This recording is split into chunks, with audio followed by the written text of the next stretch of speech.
Welcome to the Burning Hearts Society, a space where prophetic process and real-time revelation is shared through honest and authentic conversation in the company of friends. Join us as we journey deeper into the heart of God together.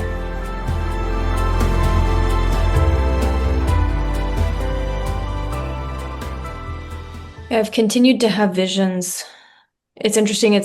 I've only been taken into this vision when I've been in a cluster of other people. But it's the opening of the vault of a chamber of his heart where there is hidden treasure. I've been there. And I only get taken into it when I'm with other people. It's not, I mean, I go places with the Lord by myself, but not to this place. And I only go into this place like when I'm communing with friends, really. It's beautiful. Yeah, it's really cool. There's a place of intimacy. I think as I've as I've grown to, I guess, understand the language around what I've always experienced, I think there's just so long in my life. It's just like, oh yeah, when I do this, this is what I'm experiencing and this is what I'm seeing, and not understanding really that I was going into rooms and realms and having those languages or those words around it.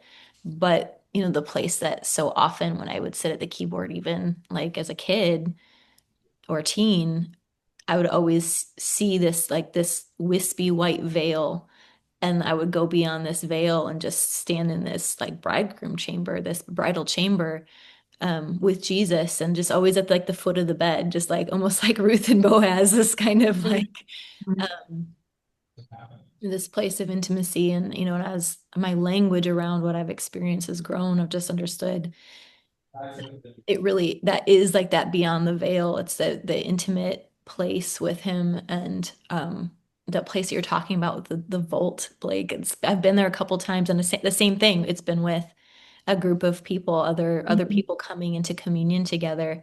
And the way that I've seen it and the way that I've experienced it is that we come through the veil first into the bridal chamber, and then beyond the bed is another door, and that opens up into this just like treasury, uh, Mm-hmm. like piles and piles of jewels and gold and Yeah, it's a storehouse. storehouse. But it's beyond the veil, and it's through the place of intimacy, and it's Mm-hmm. through that place of face-to-face communion where it's just it's you and him, but because he's God, we can all come into that place together but alone at the same time. Mm-hmm. Mm-hmm.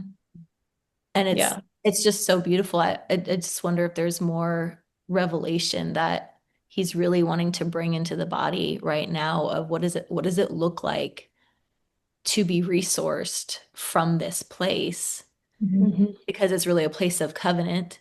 It's a place of communion, covenant, and it's a different kind of equipping than I think the body has ever really experienced as a whole. But I believe it's what he's drawing us into that. Mm-hmm. Yeah. I mean, Yeah. I think a key is friendship, right? Like, and the last time the last time I was taken to this place with another group of people, the Lord had us stand at the threshold of this door or vault. And he said only the pure in heart may enter. So like we all had individual responsibilities to ensure that we were, you know, taking inventory and position correctly, but we were still invited all together to go into that place. Feel like the kindness of God almost builds like these rhythms into our life where, it says that Jesus did what he saw the Father doing, and he would say what he heard the Father saying. And it's almost like a waltz. There's a leaning back and a leaning forward. And so he's like speaking to us, marking us, and then he has us step out and in some way embody what he's been storing up inside of us.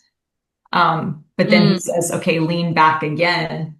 And I've been really impressed by that over the last few days. I feel like there's a really fresh marking, and it's the place that you're describing, that intimacy And it's like there's a continual plumb lining of what we even see the treasure as, Mm-hmm. what we even see the goal as, you know, that in a place where he's put us on the earth, right, to extend his kingdom on earth as it is in heaven, and to reveal the sun and the earth, the thing that all of creation is groaning and crying out for, the way that he paces us, um, and drawing us into his heart over and over and over again is a constant reorientation that draws us into this place where it's like,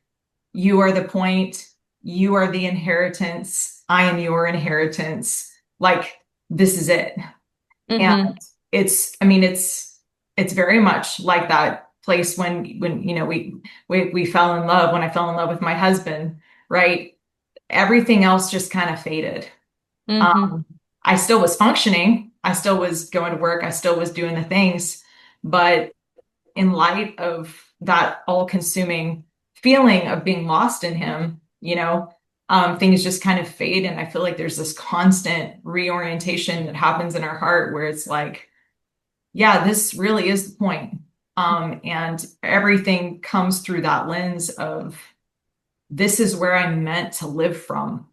Mm-hmm. And it confronts the places in us that are restless, and it Mm-hmm. helps us realize just how much we don't have any idea really how to live from that place.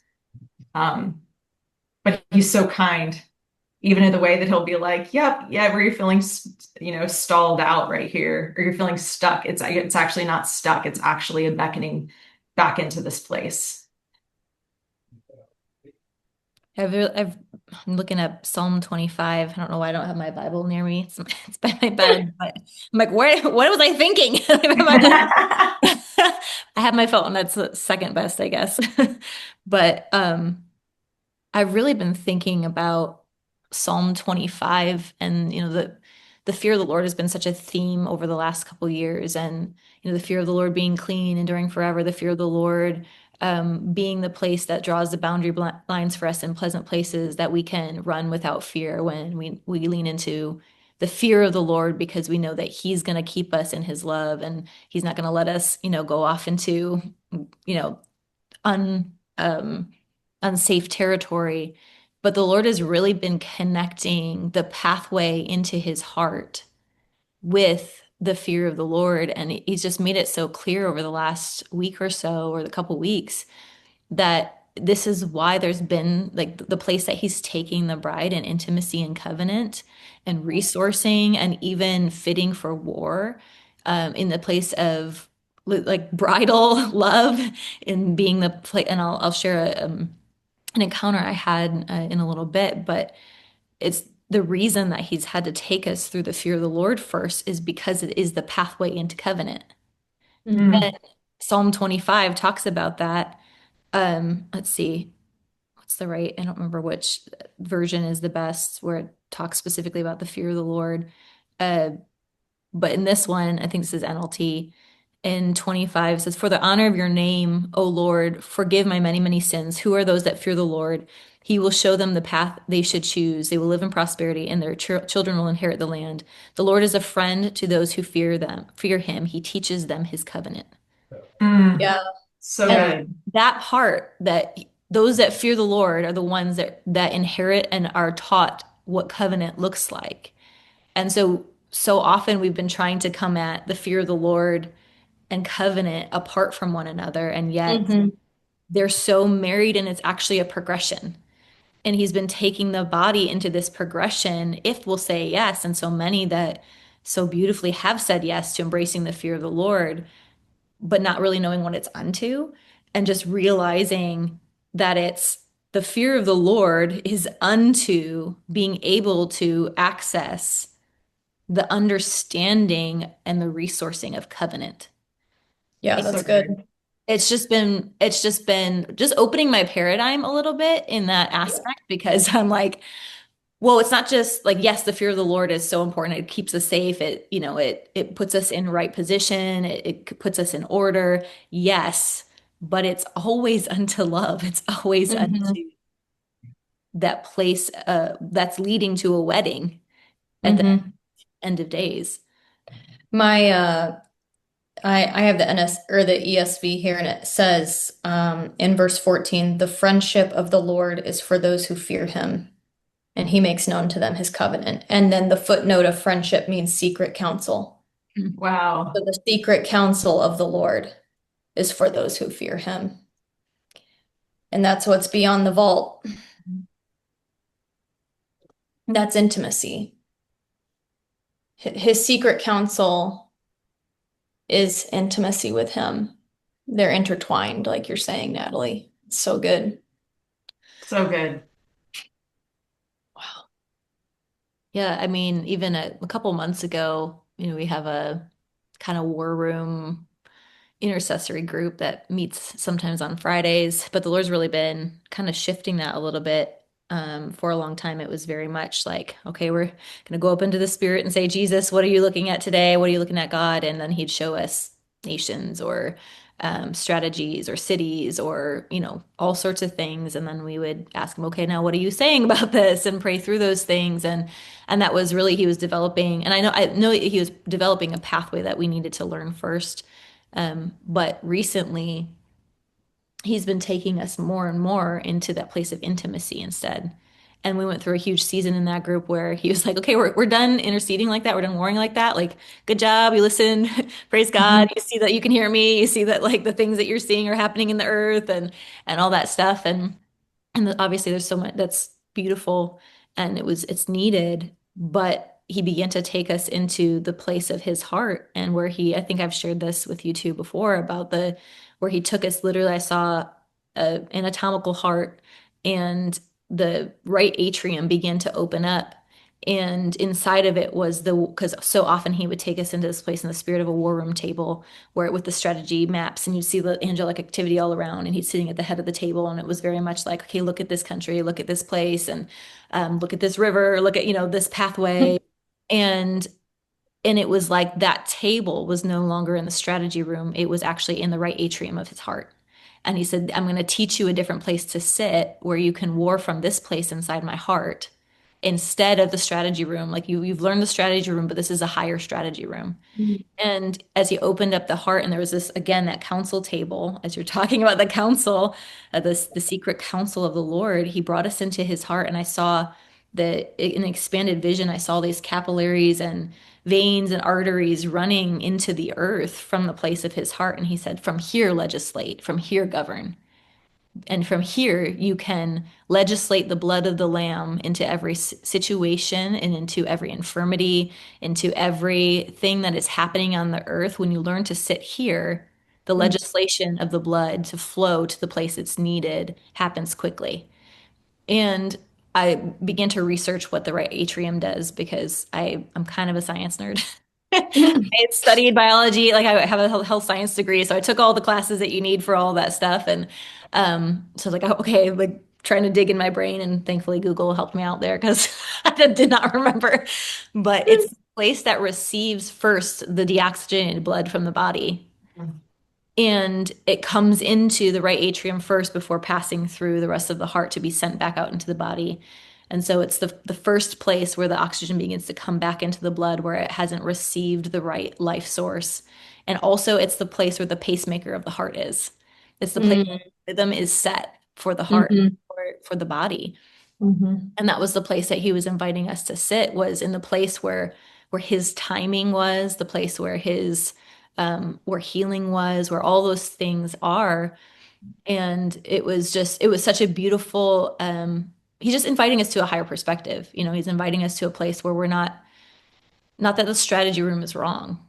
It's needed, but the Lord showed me that it can be infiltrated. That Yeah. level of intel, and we've been talking a lot about um, pure intel and how to discern pure intel and how to keep ourselves in from receiving second heaven intel or anything that's, even in dreams that is soulish or even demonic source to bring us into the wrong assignment.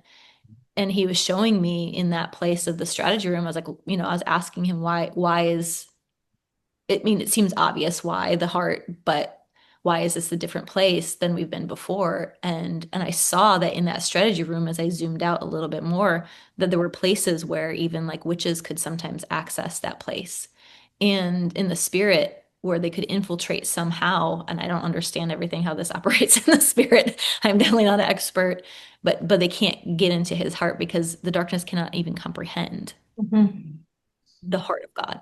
Hmm. And yeah, so I just think it's so key right now. But the higher way is love. Hmm. He's perfecting us in love. Hmm. Yeah. In any area where we are strategizing outside of love Yeah. is vulnerable to the enemy and Yeah. can be utilized against us Hmm. because it's an inferior, vain, fleshly, human, imperfect love that we're not that it's wrong, it's just inferior. And he's teaching us the way of love. And that's, I mean, that is the perfect way to war. It's not just about rest. It's not just about, you know, um, an elevated perspective. Right. It's about a mature, full, perfect love that literally casts out just the presence of love casts out darkness. Hmm. And that's what happens when we're in rest is we don't actually have to have all of the methods, Right. nailed. We don't have to do it all, repeat it the way that we did it last time, or else it's not going to work. Like, no, if we're actually just found in love, Hmm. then that's going to take care of it. It's the spirit of love that actually casts out fear. Amen. That's so good. I was in this verse yesterday and I love Philippians so much. But I was just drawn to the first chapter and I was reading in verse 9, and this is the Passion Translation, but it says, I continue to pray for your love to grow and increase beyond measure, bringing you into the rich revelation of spiritual insight in all things. So, like seeing love as the pathway, because like there's no such thing as mature insight without love. Like it's impossible. They're inseparable because it's all about, I mean, it's yeah, he flips upside down what is the measure of, like you said, of strategy, of, it's not just elevated in how we see, it's not just rest. But I thought this was so powerful because then it goes on to say, this will enable you to choose the most excellent way of all, becoming pure and without offense until the unveiling of Christ. And you will be filled completely with the fruits of righteousness that are found in Jesus, the Anointed One, bringing great praise and glory to God. So, in the increasing of love, the love of his covenant, and in that place, that's actually where the real insight comes from, the insight that can't be, like you said, infiltrated. And then that empowers us to choose the most excellent way Yeah. and to embody and reveal Christ, right? So good. Yeah, he's had me so focused on that right now that he like won't let me utilize methods that I've relied on in the past that I know work.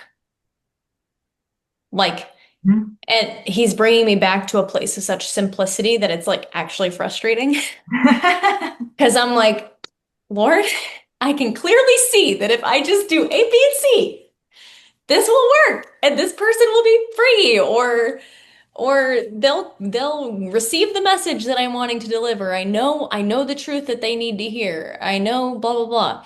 And the Lord will not permit me.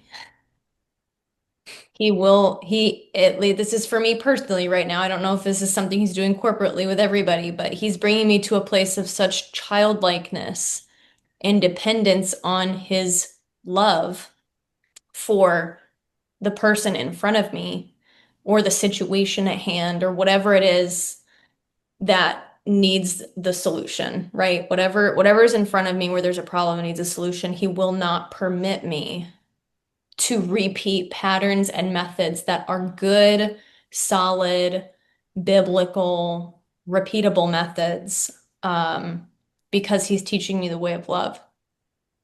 And it's been challenging. And I find myself not having a lot to offer as he's actually like putting me through the test of like how am I carrying your love? How am I embodying your love actually if I don't rely on these things that I can utilize and pull out of my pocket. Like, but if it's outside of love, it's actually useless. Hmm. Yeah. The love test. That is so It's been real. very humbling. Yes, very, very humbling. It's interesting because I feel like I've been going through something similar, but obviously it's like he always is individualizing it for the portion of the childlikeness that Hmm. we have need of. And for me, the aspect of dependency, I mean, I know we've talked about recently how I know at least in our community and in those that I'm, running with, the Lord has really over the last 4 or 5 months really been dealing with any insecurity, any control, you know, any little last like little whiff of those things that we're still operating in either knowingly or unknowingly, where he's just being so kind to reveal them because he needs people of dependency in order to release what he wants to release in the earth in this hour. Come on. And it's been, things were like, whoa, that's control. Whoa, that insecurity, that little bit of insecurity is still there, even though Hmm. Lord has been so faithful to root so much of that out of my heart and out of my mentalities, out of my even my physical frame and how my body would respond when I'm feeling insecure. And I can see that he's been doing that. And I've been in this process probably for the last like 3 or 4 months of really intensive where he's just like, okay, I'm gonna peel back this little bit left Hmm. so and show you whether you're still operating in control or trying to even with good intention, because I think so often we come out of the order of the Lord because we have good intentions and we think, well, if we don't do it, then who will? And Ugh. way of the Lord, it's no, he has to do it, not me. Yeah. I'll say yes if the Spirit says yes for me to play a part in this.